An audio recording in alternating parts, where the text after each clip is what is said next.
ครับวันนี้พามาทำแปลงผักเล็กๆนะครับน่ารักทีนี้จากถังโฟมนะครับกล่องโฟมมันไม่ได้ใช้นะครับ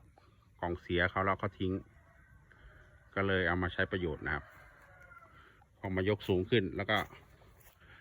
ใส่ดินก็ปลูกผักนะครับที่กินชัวร์เลยคือผักบุ้งนะครับผักบุ้งแล้วก็ผักชีนะครับที่ปลูกไป2 อย่างปลูกพวก2 ชนิดนี้นะครับขายได้กินได้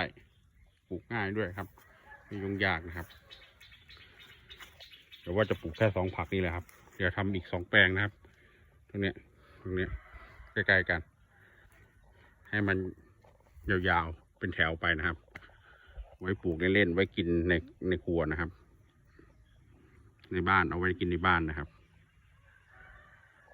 ตอนนี้บรรยากาศครึ้มๆครับทั้งวันเลยมันจะตก